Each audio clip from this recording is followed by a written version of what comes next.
Before there were coins, before there was anything we would recognize as cash, a farmer stood in a Mesopotamian temple and watched a scribe press his obligation into a tablet of wet clay.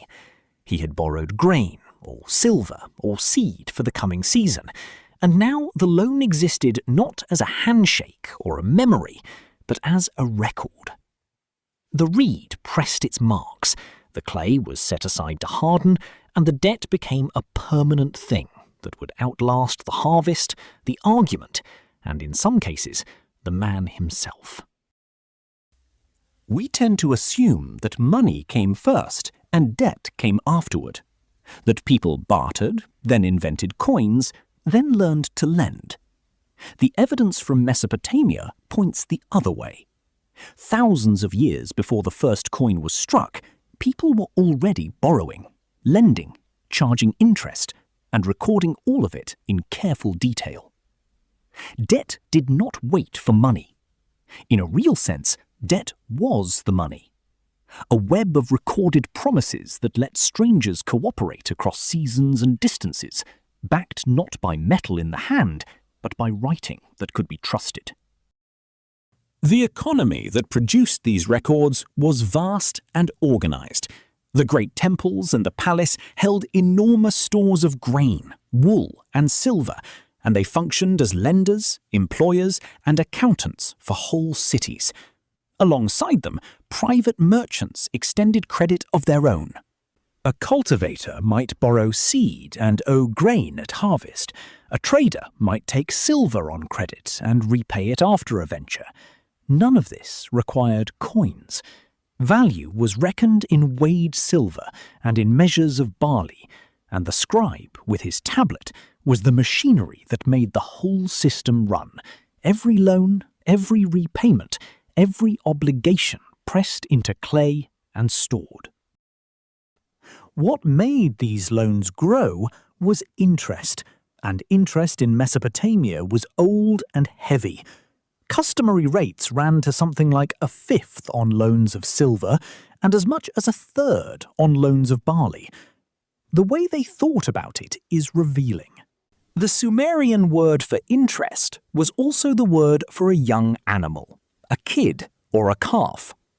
A loan, in their imagination, was expected to reproduce the way a herd does, throwing off offspring as naturally as livestock. That metaphor is generous when the harvest is good. It becomes something else entirely when the rains fail and the loan keeps breeding regardless. Because a debt in clay did not care about the weather.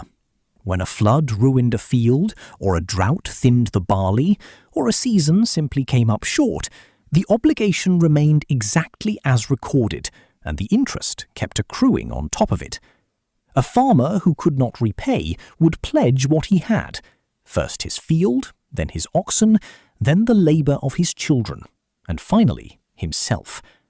Debt bondage was the end of that road, a person handed over to work off what the clay said he owed. A bad year did not merely leave a family poorer, it could deliver them, by the plain arithmetic of the tablet, into the service of a creditor. The rulers of Mesopotamia understood the danger, and they wrote it into law. The Code of Hammurabi, from around 1754 BCE, did not pretend debt could be abolished, but it tried to fence it in.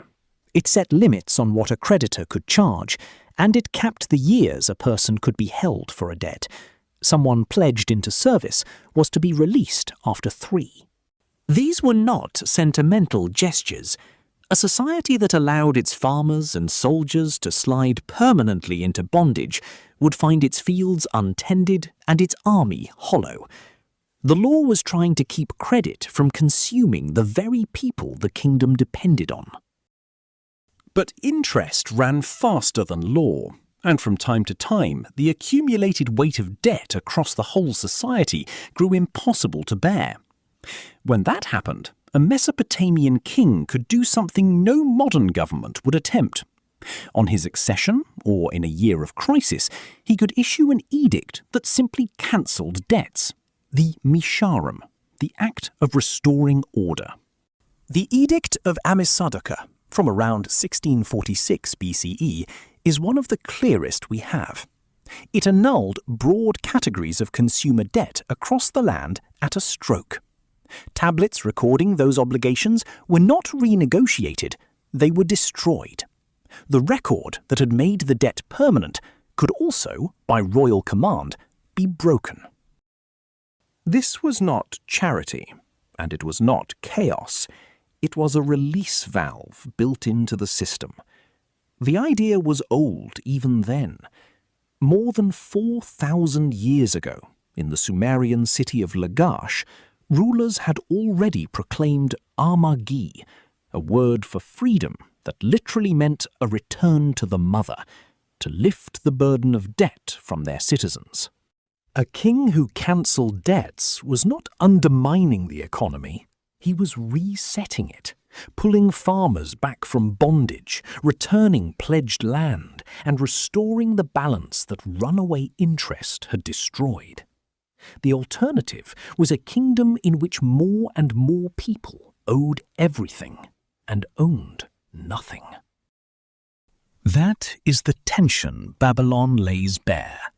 Debt let people cooperate across time. It let a farmer plant with borrowed seed, a merchant trade with borrowed silver, a temple move resources to where they were needed. It was an extraordinary invention, arguably as important as writing itself, and it was recorded in the same clay. But the same feature that made debt powerful, its permanence, its indifference to circumstance, its habit of growing on its own, was also what made it dangerous. Left alone, it did not settle into balance. It concentrated until a society had to choose between the sanctity of the record and the survival of its people. The Mesopotamians chose over and over to break the record. They did not do it because they misunderstood debt. They did it because they understood it very well, better in some ways than we do. They knew that a debt in clay was a promise, and that promises among people are meant to serve the people who make them, not to outlive and enslave them. The farmer in the temple, watching his obligation harden into permanence, was standing at the beginning of something we still live inside. Babylon does not tell us that debt is wrong. It tells us that debt, left without a limit, will always ask for more than a society can safely give, and that knowing when to wipe the slate clean may be as old and as necessary as debt itself.